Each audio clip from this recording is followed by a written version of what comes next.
Class 8 science chapter number कौन 6 बल तथा क्या फोर्स एंड प्रेशर। पहला टॉपिक सब लोग किसको देखेंगे, बल को। किसको देखेंगे, बल को। तो बल क्या है, तो बल वह बाहरी कारक है, हल्ला कोई भी नहीं करेंगे। बल क्या है, तो वह बाहरी कारक है जिसके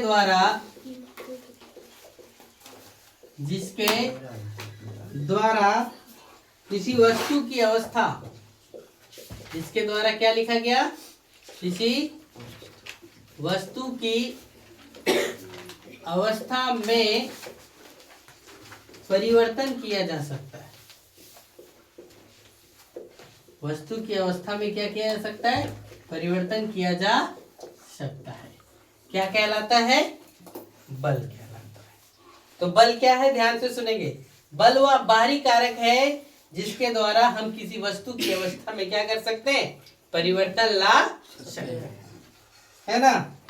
बल के द्वारा, बल का एसआई मात्रक क्या है, न्यूटन। बल का एसआई मात्रक क्या है, न्यूटन है, जिसको लिखते हैं केजी मीटर पर सेकेंड स्क्वायर भी लिखा जाता है, केजी मीटर पर सेकेंड स्क्वायर भी। ठीक है, देखो बल के द्वारा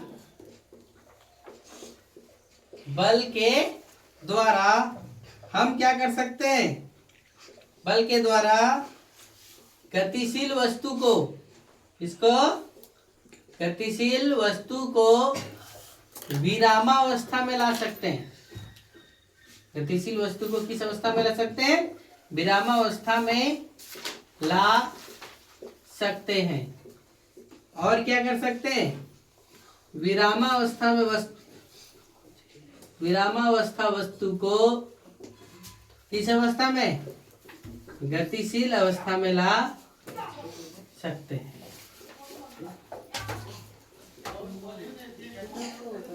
समझ गए।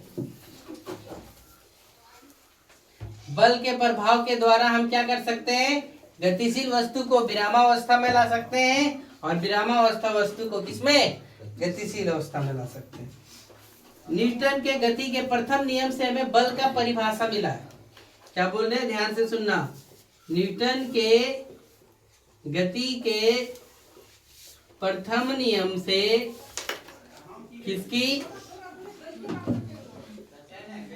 बल की परिभाषा मिलता है। न्यूटन के गति के प्रथम नियम से किसकी परिभाषा, बल की परिभाषा, है ना। देखो हम लोग कुछ एक्स्ट्रा टॉपिक्स भी जानेंगे जो कि एग्जाम के पर्पस से बेटर होता है। समझ गए क्या। तो ध्यान से देखो, दिशा एवं परिमाण के आधार पर, किसके आधार पर, दिशा एवं परिमाण के आधार पर सभी भौतिक राशि को दो भागों में बांटा गया है। कितने भागों में, दो भागों में बांटा गया है।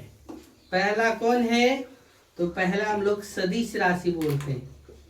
कौन सा बोलते हैं, सदिश राशि, जिसको इंग्लिश में वेक्टर क्वांटिटी बोला जाता है। क्या बोला जाता है, वेक्टर क्वांटिटी। दूसरा है अदिश राशि।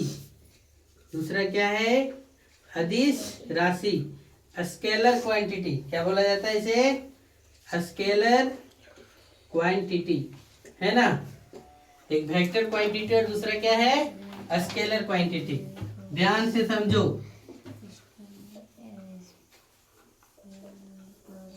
पहला आया कौन, सदिश राशि। पहला कौन आया, सदिश राशि, है ना। जिस राशि को दर्शाने के लिए, ध्यान से देखो, जिस राशि को दर्शाने के लिए परिमाण की तथा परिमाण के साथ साथ किसकी दिशा की आवश्यकता पड़ती है? किसकी आवश्यकता पड़ती है? दिशा की आवश्यकता पड़ती है ना? क्या कहलाती है? सदिश राशि कहलाती है। क्या कहलाती है? सदिश राशि कहलाती है। यानी जिस राशि को दर्शाने के लिए परिमाण के साथ साथ दिशा की आवश्यकता पड़ती है उसे क्या कहा गया? सदिश राशि कहते हैं। क्या कहते हैं उसे? सदिश राशि कहते हैं। समझ गए है ना? सदिश राशि के अंतर्गत कौन कौन आएगा? देखो, बल कौन आएगा? बल, विस्थापन, बल विस्थापन है ना, त्वरण। बल विस्थापन और क्या? त्वरण एक में लिखाया। ये सब कैसी राशि है? सदिश राशि। संवेग, वेग, संवेग, वेग और क्या? आवेग। ये सभी क्या है? सदिश राशि है। कैसी राशि है? सदिश राशि है ना। देखो, भार, आगे आप लोग भार भी पढ़ेंगे, वो कैसी राशि है? सदिश राशि है। अभी आप लोग को यहीं तक जानो, इसमें इतना ही टॉपिक्स आपसे क्वेश्चन से पूछा जाएगा। अभी बल के बारे में ही है और भार के बारे में। ये सब आगे वेग, संवेग, त्वरण, इस सब के बारे में अभी आपको नहीं है, तो हम अभी इतना ही बता रहे हैं। बल, विस्थापन, त्वरण, संवेग, वेग, आवेग और क्या? भार। समझ गए क्या? फिर दूसरा हम लोग देखेंगे कौन सा? अदिश राशि। कौन सा देखेंगे? अदिश राशि है ना। यानी जिसे दर्शाने के लिए क्या लिखे? जिसे दर्शाने के लिए केवल, जिसे दर्शाने के लिए केवल और केवल क्या चाहिए? परिमाण की जरूरत पड़ती है। परिमाण की जरूरत होती है ना। दिशा की आवश्यकता होती है क्या? दिशा की आवश्यकता नहीं होती है। समझ गए क्या? इसका एग्जाम्पल में कौन कौन आएगा जानते हो? देखो, द्रव्यमान, कौन कौन? द्रव्यमान, दूरी, चाल है ना, समय, आयतन, समय, आयतन, ये सब कैसी राशि है? अदिश राशि है। घनत्व, तापमान, घनत्व, तापमान, कार्य है ना, शक्ति, ऊर्जा, शक्ति, ऊर्जा, ये सब कैसी राशि है? तो अदिश राशि है। ये सब कैसी राशि है? अदिश राशि। और हम लोग एक और भी चैप्टर टॉपिक्स पढ़ रहे हैं, दाब। दाब भी पढ़ेंगे, तो दाब भी कैसी राशि है? अदिश राशि। समझ गए? चलो नोट करो यहाँ तक। तो बल का उपयोग, बल का क्या उपयोग? बल के द्वारा, ध्यान से समझो, बल के द्वारा किसी वस्तु को, बल के द्वारा क्या? किसी वस्तु को अपनी ओर, बल के द्वारा क्या कर सकते हैं? किसी वस्तु को अपनी ओर खींच सकते हैं। क्या कर सकते हैं? खींच सकते हैं है ना, धकेल सकते हैं। अपने से दूर क्या कर सकते हैं? धकेल सकते हैं है ना। बल के द्वारा किसी वस्तु को ऊपर उठा सकते हैं।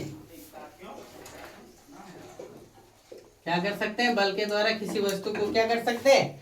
ऊपर उठा सकते हैं, फैला सकते हैं है ना, मरोड़ सकते हैं।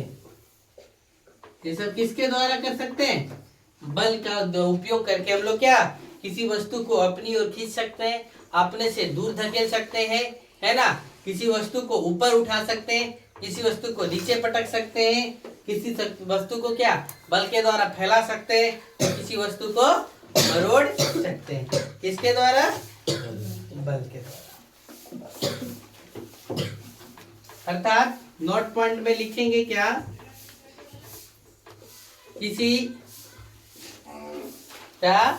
किसी वस्तु पर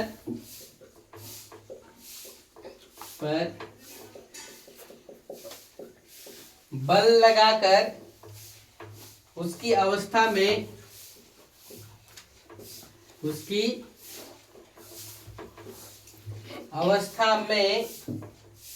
परिवर्तन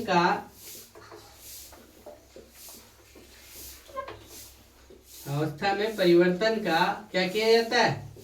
प्रयास किया जाता है। अतः बल क्या है? एक कारक है। बल क्या है? एक कारक है। बल क्या है? एक कारक है। अवस्था परिवर्तन इसका प्रयास या प्रभाव है। अवस्था परिवर्तन इसका प्रयास या प्रभाव है। समझ गए? फिर देखो, अन्योन्य क्रिया।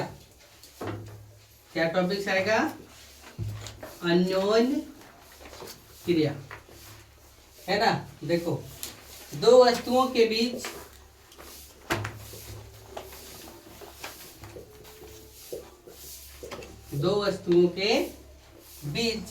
अवस्था परिवर्तन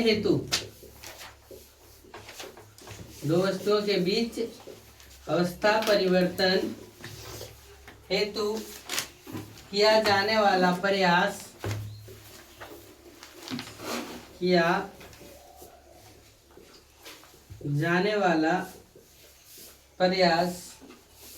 ही अन्योन्य क्रिया है। अन्योन्य क्रिया है अर्थात क्या लिखा गया? दो वस्तुओं के बीच अवस्था परिवर्तन हेतु जो किया जाने वाला प्रयास है उसे क्या बोला गया? अन्योन्य क्रिया। इसके बाद इधर मिटा दे क्या पूरा? हाँ, इधर पूरा मिटा दे। फिर देखो अगला टॉपिक, स्थिति के आधार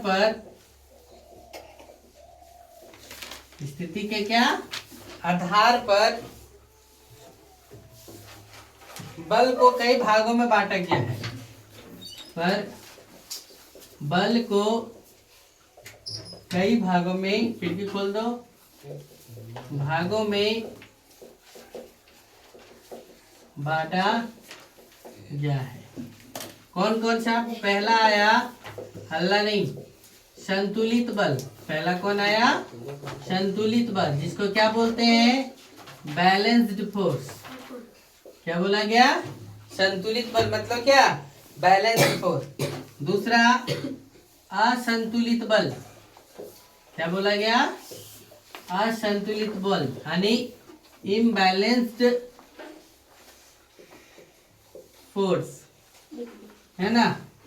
तीसरा क्या बोला गया? देखो, तीसरा संपर्क बल। कौन सा बल? संपर्क बल। संपर्क बल मतलब कौन सा? कॉन्टैक्ट फोर्स, है ना। चौथा क्या बोला गया? क्षेत्रीय बल। क्षेत्रीय बल यानी क्या? Aerial force. पांचवा अभिकेंद्रीय बल।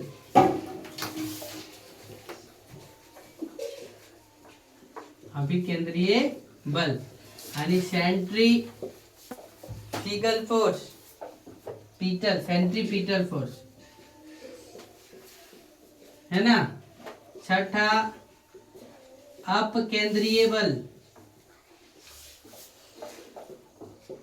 यानी सेंट्रीफ्यूगल फोर्स। समझ गए? इतना प्रकार के बल को हम लोग क्या करेंगे, पढ़ेंगे। ठीक है, चलो नोट करो फटाक से। देखेंगे सबसे पहले हम लोग परिणामी बल, इसके बाद सारे बल को देखेंगे। परिणामी बल मतलब रिजल्ट, है ना। जब किसी वस्तु पर, ध्यान से सुनो, जब लिखो नहीं, जब किसी वस्तु पर, क्या लिखा जा रहा है, ध्यान से देखो, जब किसी वस्तु पर बल लगाया जाए, बल लगाया जाए, क्या लिख रहे हैं, ध्यान से देखो, जब किसी वस्तु पर क्या लगाया जाए, बल लगाया जाए, तब उसकी अवस्था में, तब उसकी अवस्था में क्या होता है, परिवर्तन। अवस्था में क्या होता है, परिवर्तन होता है। उसकी अवस्था में क्या होता है, परिवर्तन होता है ना। तो उस वस्तु की,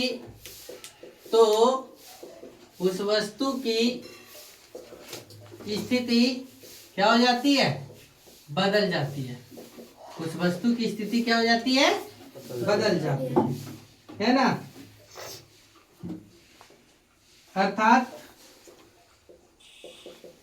अर्थात इसमें कुछ परिवर्तन होता है। अर्थात वस्तु की स्थिति में क्या होता है, कुछ परिवर्तन होता है।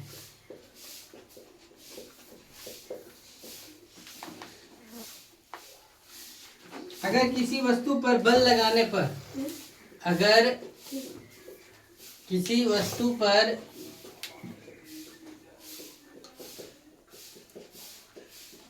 बल लगाने पर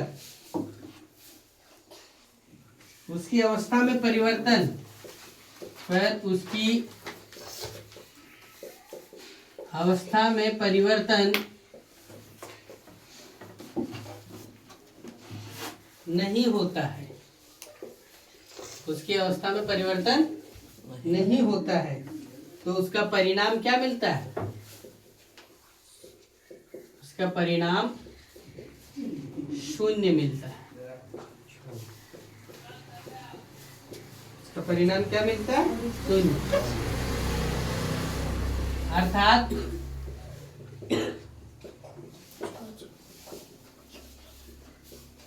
परिणामी बल वह है जिसके कारण पता चलता है, जिसके कारण पता चलता है कि वस्तु की स्थिति में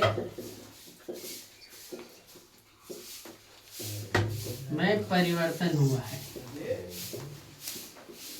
ध्यान से समझिए इस टॉपिक को, क्या क्या लिखा गया। तो इसके बाद देखो, लिखने का लिख लेते हैं, आप लोग फटाक से समझते नहीं। परिणामी बल बताए थे पढ़ाते वक्त, क्या हुआ, रिजल्ट।